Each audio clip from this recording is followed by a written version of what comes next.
Bienvenue sur cette nouvelle vidéo, mes amis. Nous sommes le lundi 1 décembre 2025. Je vous souhaite à toutes et à tous un excellent début de semaine et un excellent début de mois. Aujourd'hui, je me lève et je vois le marché crypto chuter brutalement. Une question à se poser. Mais jusqu'où iront certains altcoins? C'est ce qu'on va analyser dans cette vidéo spéciale analyse technique. Donc, installez-vous bien sûr tranquillement comme moi et on se voit après le jingle. C'est parti.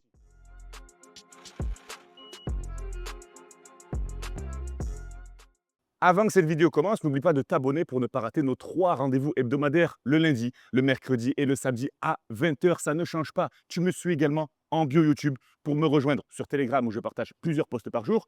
Le serveur Discord pour entrer en contact avec les membres de la communauté, avec moi également, et tu pourrais poser toutes tes questions. Il n'y a pas de filtre, il n'y a pas de questions bêtes. Ne l'oublie pas, surtout dans cette phase baissière de marché où tu peux te poser beaucoup de questions. Et de 3, bien sûr, accède à 1 heure de formation offerte avec un e-book pour comprendre comment tout ça fonctionne et générer tes premiers euros en crypto en totale autonomie. On attaque très très vite sur l'analyse technique, on fait un petit point TVL et je te partage certains altcoins que j'ai dans le viseur, certains supports qui pourront arriver sur certains altcoins parce que oui, la grosse question que tu vas te poser, certains altcoins vont peut-être mourir durant cette baisse, c'est possible, mais focus toujours sur les bons fondamentaux, c'est ce qu'on va analyser ensemble. On fait un point sur Bitcoin, 86 228 dollars pour Bitcoin à l'heure où je te parle. Et Ethereum, 2824 dollars. Mais où va-t-on aller sur Bitcoin et Ethereum? C'est ce qu'on va voir ensemble graphiquement. C'est très important. On va commencer par le Dixie. On va ratisser ensemble le côté devise. On a fait un double top sur le Dixie, pile sur les 100 points. Je te rappelle que le Dixie, c'est un panier de devises contre le dollar. On veut que le Dixie baisse pour donner plus de pouvoir d'achat aux investisseurs. Espérons une baisse, mais pour l'instant, en daily, nous sommes toujours en tendance haussière. Donc, ce n'est pas bon pour les cryptos. Ça voudrait dire qu'il y a moins de liquidités qui s'injectent sur les marchés à risque, comme le marché crypto. Nous sommes haussier, haussier, haussier, haussier, haussier. Espérons qu'on casse, bien sûr, le dernier creux et qu'on fasse, pourquoi pas, un sommet. Mais le top, ça serait de faire un sommet plus bas et ensuite repartir en tendance baissière. C'est ce qu'on fait actuellement sur les cryptos. Donc, on espère que le contraire se passe sur le Dixie. Restons bien sûr vigilants. Je reste en daily, vous le savez, en unité de temps assez moyen terme. Pour le moment, le SPX 500, le plus gros indice boursier américain, ça sent bon. Donc, c'est bizarre de voir qu'un SPX 500 performe en ce début de semaine, en cette fin de semaine dernière, et que le marché crypto chute tellement brutalement. Il y a vraiment une très forte décorrélation entre le secteur boursier et le secteur crypto qui est, encore une fois, je le rappelle, très, très, très corrélé au marché boursier. Mais là, à l'heure d'aujourd'hui, on voit un marché boursier qui commence à s'envoler, qui commence à repartir sur un prochain ATH. Le marché crypto est en train de dégringoler et il y a opportunité à saisir. Ne l'oubliez pas, même si vous avez déjà de l'argent bloqué, continuez d'analyser pour ne pas répéter les erreurs que vous avez faites. Ça ne change pas. 6 849 dollars pour le plus gros indice boursier américain. On est prêt pour aller taper l'ATH des 6 920 dollars. Il suffit juste d'être patient. Le VIX, l'indice de volatilité du SPX 500, semble réintégrer. On est bon pour l'instant, pas trop de volatilité. On a une tendance qui repart sainement. Il y a de bonnes nouvelles sur le secteur boursier, donc il faut être patient. Restez patient, s'il vous plaît. Mais n'oubliez pas que le marché crypto est pour l'instant très manipulé car il est trop peu capitalisé comparé au secteur boursier. Et le Nasdaq, le plus gros indice boursier des actifs technologiques américains, 25 434 dollars pour l'instant. On est prêt à aller faire un nouvel ATH aussi. Il manquerait quelques pourcentages. Bon, un petit 2-3%. Ce n'est pas énorme sur le marché crypto, mais c'est énorme sur le secteur boursier parce que je vous rappelle qu'il est très, très, très capitalisé comparé au marché crypto. Donc pour l'instant, ça sent bon pour le marché boursier. Maintenant, on va faire un petit point sur le gold très rapide. Le gold est aussi en phase pour aller chercher un nouvel ATH.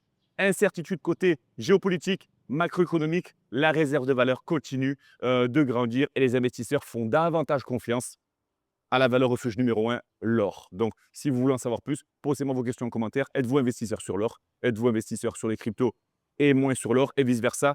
Dites-moi aujourd'hui dans quoi vous investissez. Ça m'intéresse et ça pourrait aider certainement d'autres personnes. Ça pourrait inspirer d'autres personnes. Faisons un point maintenant sur la total market cap. Je vous rappelle que la total market cap, c'est tout ce qui englobe le marché crypto, hein. Le marché crypto aujourd'hui pèse 2,91 trillions de dollars, donc 2900 milliards de dollars, et non pas 2 milliards de dollars, 2900 milliards. Donc ça correspond à peu près à la dette française, hein. Et voilà. Donc on est aujourd'hui en maintien. Pour l'instant, à l'heure où je vous parle, il est 11 heures, on a quelques heures de décalage. On tient pour l'instant les 2,92 trillions de dollars. C'est le premier arrêt de Fibonacci, vous le savez. Et ça, c'est toujours pareil. Les analyses sont routinières, vous le savez. On tient la trendline, on tient les 2,92 trillions. On doit les tenir. On doit les tenir pour maintenir cette tendance haussière avec des creux de plus en plus hauts. Si elle venait à casser, bien sûr, on analysera une prochaine zone de support. Mais à l'heure où je vous parle, à l'heure où je tourne cette vidéo, on est en train de tenir cette zone. Attention, nous sommes en bougie weekly. Ça veut dire que si on passe en dessous des 2,92 trillions, qu'on vient faire ça, ça ne veut pas dire qu'on va aller plus bas, mais ça veut tout simplement dire qu'on peut faire ça et réintégrer. Donc, ça serait bien sûr un mouvement de panique total sur le marché crypto parce que oui, ça pourrait encore renvoyer certaines altcoins à moins 10, moins 15, moins 20%. Opportunité certes, mais peur et capitulation pour d'autres. Mais pour l'instant, on attend bien sûr la clôture de la bougie weekly qui vient de s'ouvrir aujourd'hui. Restons patients sur les 2,92 trillions de dollars. J'arrête avec la Total. La Total 3 qui englobe le marché crypto total, sauf Bitcoin et Ethereum, pèse aujourd'hui 840 milliards de dollars. Oui, c'est peu comparé aux 3000 milliards de dollars qu'on a évoqués précédemment, mais c'est normal. Bitcoin, aujourd'hui, c'est plus, un peu plus ou équivalent à 60% du marché crypto. Donc oui, ça fait peu de sous. Donc c'est normal que quand on enlève ce peu de sous sur les altcoins, certains projets dégringolent. Et c'est ce qu'on va analyser ensemble. Quels sont les projets les plus fiables que j'ai en analyse? Mais pour l'instant, préservons cette tendance haussière long terme sur la Total 3. On doit continuer d'injecter des liquidités sur la Total 3 parce que s'il n'y a pas de liquidité, forcément, eh ben, les altcoins risquent de souffrir très, très, très fortement. Et c'est ce qui se passe actuellement. On a des prix qui défient toute concurrence sur certaines cryptos et on va l'analyser ensemble juste après Bitcoin. Bitcoin, très intéressant. N'oubliez pas que le premier arrêt de Fibonacci de la tendance haussière depuis le bear market, hein, on est ici au bear market, on a fait des creux, creux, creux, haussier, haussier, haussier. On est en phase de faire un nouveau creux haussier, mais ce creux est en retest continuel. Ça fait quasiment 3 mois, donc une bougie égale une semaine. Ça fait quasiment 3 mois, 3 semaines, pardon. Une semaine aujourd'hui, une semaine la semaine dernière et une semaine la semaine d'avant, qu'on est aux alentours des 80-84 000 dollars. Il y a vraiment le doute qui s'installe sur Bitcoin, malgré le fait que je vous dise qu'on a un bear market sur la vignette. Ne m'en voulez pas, mais non, je ne serai toujours bullish sur les cryptos, toujours bullish sur Bitcoin, mais je m'engage à ne pas vous mentir, mes amis. Vous le savez, on est entre les 83 900 dollars. On doit tenir ces 83 900 dollars ici. Maintenir, ça veut dire que même, encore une fois, je vous le répète, si on chasse plus bas cette semaine, il faut absolument que la semaine prochaine, on clôture au-dessus des 83 903 dollars pour maintenir la tendance haussière. Et si on ne la maintient pas, on établira ensemble des prochaines zones de support. Mais je ne vais pas vous les déballer tout de suite. Par contre, moi, j'attendais Bitcoin, si il repartait sur le moyen terme, je l'attendais aux alentours des 98 000 dollars. Pour l'instant, on est en phase de réintégration, mais n'oubliez pas qu'on doit maintenir les 83 900 et zone de résistance possible, 98 000 dollars. Pour l'instant, on est baissier. Donc, analysons ce support. On continue avec Ethereum. Ethereum est en phase aussi pour retourner dans cette zone de défense des acheteurs, les 2749,45 dollars. On l'attend gentiment, cette prochaine zone. Ce n'est pas un support, c'est une zone de rechargement. Mais s'il venait à casser, bien sûr, on analyserait une prochaine zone de support, donc les 2749 dollars pour Ethereum. Et ensuite, on établira des prochaines zones de support. On en a une belle ici aux alentours des 2400 dollars, etc., etc. Filez-moi sur Discord pour qu'on le fasse en temps réel. Vous me suivez directement, vous cliquez sur la bio YouTube et vous me rejoignez directement pour qu'on en parle. On fait un petit point TVL juste avant d'aller sur l'analyse graphique de certaines altcoins.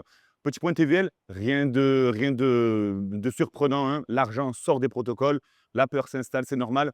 Moins 3% sur Ethereum, moins 2% sur Solana. On maintient une certaine TVL sur certaines blockchains comme Ethereum et Solana, mais on voit que l'argent sort gentiment du protocole. Pas de divergence à signaler, parce que oui, si on avait un marché crypto qui chuterait avec une TVL qui serait croissante, on pourrait se dire qu'on a un rebond qui arrive. Pour l'instant, pas de signal de rebond côté intérêt sur les blockchains. Donc voilà, on a fait notre petit point TVL. Maintenant, on fait un point sur les altcoins que je surveille. Je vous les partage tout de suite. Bien sûr, Solana, j'ai rechargé aux alentours des 126 dollars et j'en ai racheté en spot. Ma prochaine zone de rachat sur Solana se situe aux 95 dollars, sous les 5 dollars, sous les 100 dollars, pardon.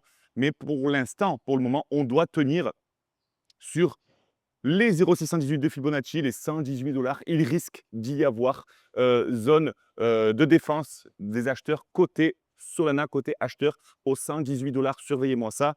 Si retournement il y a, et j'espère que vous choperez ce retournement sur Solana. Mais moi, je continue d'acheter, ça baisse, j'achète et quand ça montera, ben, je vendrai, tout simplement. Je ne trade pas pour l'instant sur les derniers jours. Je n'ai pas tradé, mais je vous partagerai ça bien sûr sur Discord.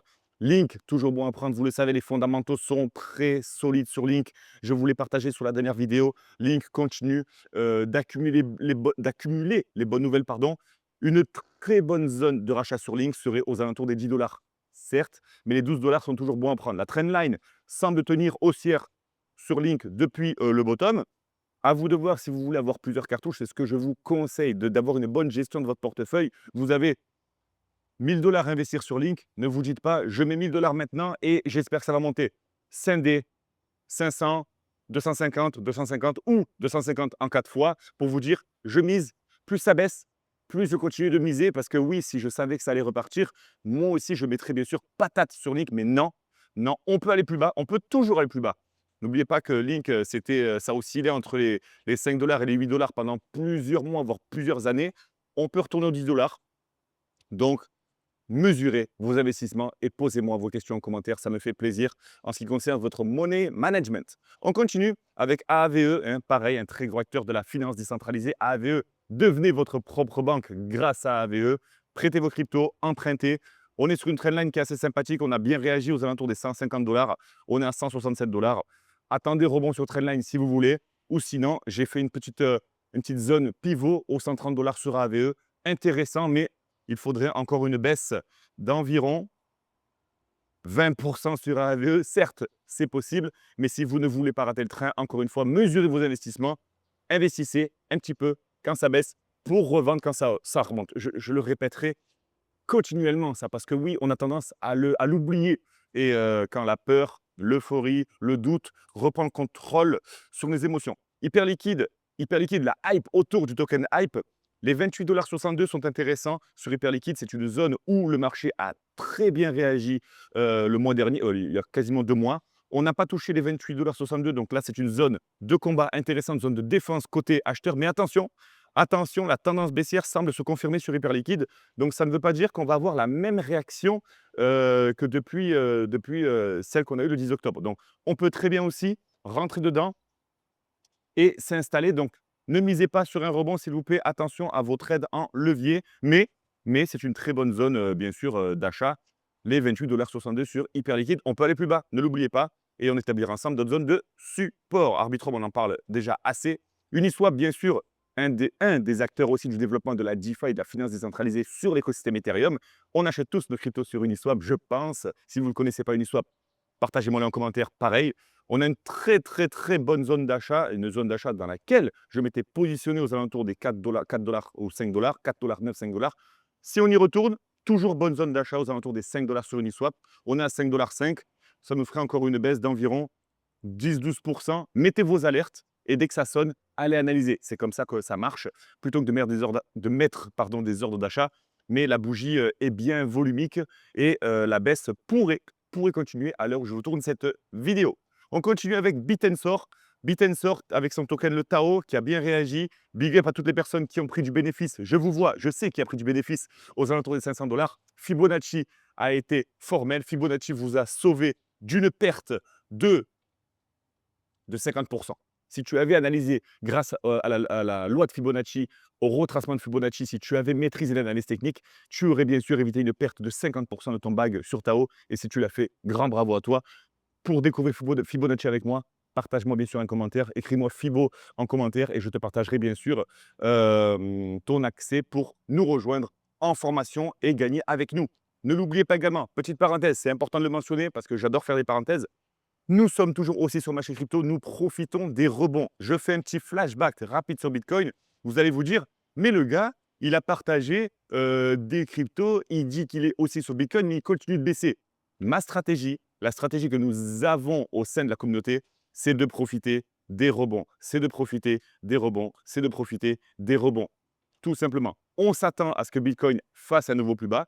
Mais si le scénario se valide gentiment, imaginons que Bitcoin aille chercher les 75 000, par exemple, il y aurait possible rebond. C'est ici qu'on se positionne pour aller trader et aller gagner sur la petite variation haussière parce que oui, nous n'avons qu'un seul sens à trader. hein. Et ne l'oubliez pas, quand je dis haussier sur Bitcoin, c'est toujours sur le court terme et j'essaye de le mentionner. Donc, nous sommes là à l'affût de chaque variation et de profiter de celle-ci. J'espère que vous me comprenez, mes amis. On revient sur Tao, donc les 225 $. Je vous ai fait un petit support sympathique à analyser, petite alerte à poser, vous le savez.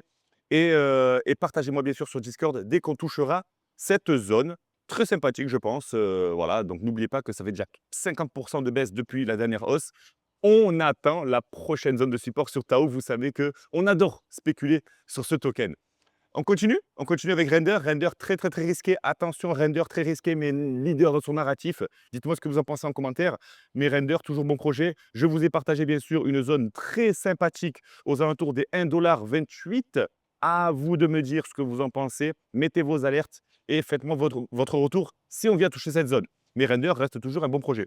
Le Dodge, je sais que ça vous intéresse aussi particulièrement le Dodge. Les 13,5 $ sont une très bonne zone d'achat sur le Dodge, malgré qu'on soit baissier. Attention, les 13,5 $, il faut mettre une alerte. Ça ne veut pas dire qu'on va se retourner, mais c'est une bonne zone de support. À vous de me dire si vous voulez continuer d'accumuler du Dodge, sachant qu'il y a les ETF qui ont été, demandes d'ETF qui ont été déposées. Bonne nouvelle sur le Dodge à venir. Pourquoi pas? Désolé si je remets mon micro à chaque fois, mais il rebique, donc ça me gêne. Mais pour l'instant, nous sommes toujours baissiers sur le Dodge depuis le top des 30 centimes. Attention sur le Dodge, restez bien sûr vigilants. J'attends vos retours, donc bonne zone d'achat. Ondo, toujours bon à prendre. Ondo, ouais, un des leaders de son narratif RWA. Ondo semble plonger dans les abysses, mais n'oubliez pas qu'un token qui plonge dans les abysses avec de bons fondamentaux, c'est ce genre de token qu'il faut analyser. Dites-moi en commentaire si vous possédez du Ondo. Je n'ai pas la science infuse, je ne suis pas là à vous dire oui, c'est un bon projet, c'est un mauvais projet. Dites-moi en commentaire ce que vous en pensez. Mais on est sur une bonne zone d'achat sur Ondo, toujours 46 centimes. Sous les 1 $, c'était bon. 46 centimes, c'est encore mieux. Est-ce qu'on a d'autres cryptos à checker? Non. Oui, HBAR. HBAR, big up à toutes les personnes qui sont sur le projet HBAR. Très, très bon projet avec un très bon consensus algorithmique.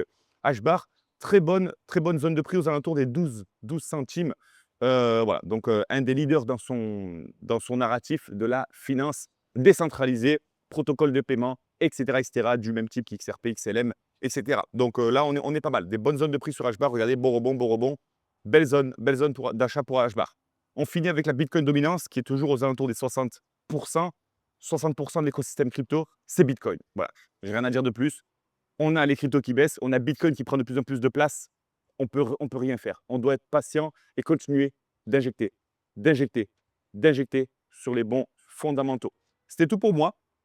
On fera une vidéo, bien sûr, vous le savez, mercredi sur l'actualité et l'adoption. C'est notre routine hebdomadaire. Même s'il n'y a pas grand-chose à dire, on doit le dire. Qu'est-ce qui pourrait faire catalyser, qu'est-ce qui pourrait être un catalyseur pour le marché crypto durant cette prochaine semaine? On a la Fed également qui a dû parler. Je vous ferai un retour sur Telegram. Et n'oubliez pas que ce mois-ci, on aura le retour de la Fed, le discours de la Fed sur les taux d'intérêt directeurs. Vont-ils continuer de baisser pour donner plus de pouvoir d'achat aux investisseurs ou pas? Mais pour l'instant, le marché crypto corrige, ça ne veut pas absolument dire mauvaise nouvelle. Donc, restez bien branchés sur Telegram où je peux vous partager de l'actualité. Et bien sûr, le plus important, c'est de me rejoindre sur Discord. On se rejoint bien sûr mercredi à 20 h pour la vidéo actualité. Je n'ai plus qu'à vous souhaiter une excellente soirée. Il fait chaud ici. Si vous voyez que je transpire, c'est normal. J'espère que chez vous, il fait beau, que vous profitez, que vous allez bien profiter de ces fêtes de fin d'année. C'est important. Profitez bien de votre famille et un bon appétit si vous êtes à table. On se voit mercredi, les amis. À très vite. Ciao.